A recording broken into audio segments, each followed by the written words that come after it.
Krcko Oraščić. Karmina je bila bolesna i njen brat joj je poklonio lepog lutka. Oh, rekla je devojčica kada ga je videla, mnogo je lep, samo su mu usta suviše velika, a oči krupne i tužne. Zove se Krcko Oraščić, rekla je baka. Hoćete li da čujete priču o njemu? Pre mnogo godina, počela je baka priču, u kraljevoj palati se slavilo rođenje princeze Pirlipatine. Zaplašena miševima, kraljica je tada naredila svojim sluškinjama da puste mačke i iz princezine sobe isteraju sve miševe. Ali jedne noći, kada su mačke zadremale, miševi su prišli kolevci u kojoj je bila princeza. Pohvatajmo ih, zamaukale su mačke kada su se prenule iz sna. Hteli su da diraju princezu. Oh, zaplakala je kraljica, moja kćer je poružnela, mnogo poružnela. To je zato što ju je proklela jedna mišica, objasnio je dvorski lekar. Lepota joj se neće vratiti sve dok ne naiđe jedan mladi princ, koji se još nije brijao ni obuvao čizme i ne skrca jedan orah i ponudi ga princezi. 15 godina kasnije prolazio je tuda mladi princ koji se zvao Krcko Oraščić i dotad se još nije obrijao ni obuvao čizme. Molim te, skrckaj ovaj orah, prinče, zamolila je kraljica, i daj ga moje kćerki da je oslobodiš čini.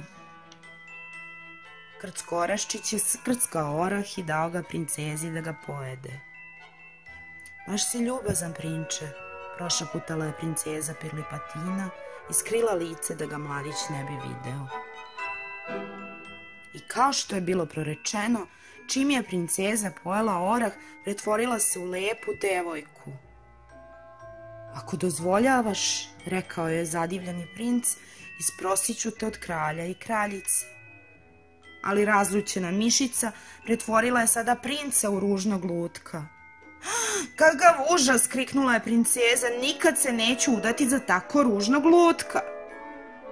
Nećeš povratiti svoj pravi izgled sve dok ne skineš krunu s glave trorepog miša, rekla je mišica i bacila kletvu. Krcko Oraščić je zaplakao od bola i otišao da se više ne vrati, jer koliko ja znam, rekla je baka, završavajući priču, nikada nije uspeo da uzme krunu trorepom mišu. Oh, uzdahnula je Karmina, da sam ja upoznala Krcka Oraščića, ne bih bila tako okrutna kao princeza Pirlipatina.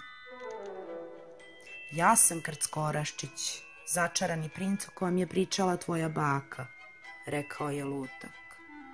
Ako mi pomogneš, mogao bih da dođem do krune trorepog miša, jer on se nalazi u tvojoj kući. Pomoći ću ti, obećala je Karmina, uhvatit ćemo ga uz pomoć čanka mleka u koje ćemo staviti čarobni napitak. Tako su i uradili. I kada je miš popio mleko i zaspao, lutak mu je uzeo krunu. U tom trenutku, pred zapanjenom i zadivljenom Karminom, Krcko Oraščić se ponovo pretvorio u lepog princa. Doviđenja, Karmina, dovihnuo je princ dok se na belom konju udaljavao. Ostani uvek tako dobra i nikad se nemoj podsmevati nedostacima drugih. Karmina je obećala da hoće i doviknula princu. Doviđenja, Krcko Oraščiću.